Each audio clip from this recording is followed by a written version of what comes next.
China lends to countries that may struggle with repayment for several economic, political, and developmental reasons.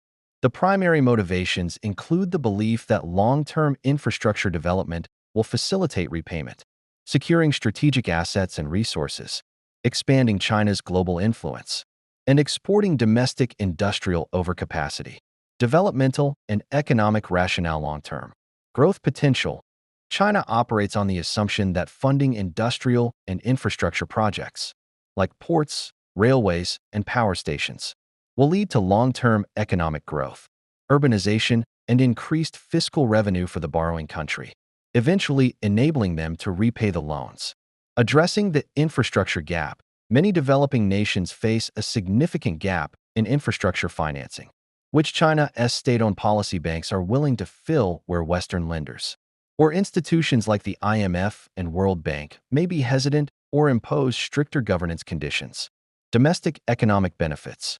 A significant portion of Chinese loans are not cash transfers, but rather credit extended directly to Chinese state-owned enterprises that handle the construction. This practice helps China manage its own industrial overcapacity in steel, cement, etc., and protect domestic jobs by creating new markets for its firms abroad. Geopolitical and strategic motivations securing strategic assets. Debt for equity swaps. A key point of the debt trap diplomacy debate is the concern that if a country defaults, China may gain control over strategically important assets, such as the 99-year lease of the Hambantota port in Sri Lanka. While many experts dispute that this is an intentional, predatory strategy, such clauses in loan contracts can give China significant leverage. Expanding global influence. The BRI is central to Chinese foreign policy, aimed at increasing its trade connectivity and solidifying its leadership role in global affairs. Lending to numerous countries strengthens bilateral ties and provides political influence. Geopolitical advantage. The loans can also serve to create dependence or secure access to natural resources, military bases, or important harbors, which can be leveraged for geopolitical advantage, particularly in competition with the US and its allies. Lending practices and risks. Lack of transparency.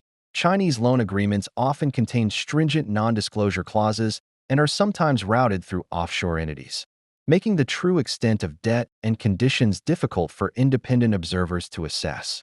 Higher risk tolerance. China has shown a higher tolerance for risk and a willingness to lend to countries with poor credit ratings or a history of financial instability. Unlike traditional Western lenders. Emergency lending.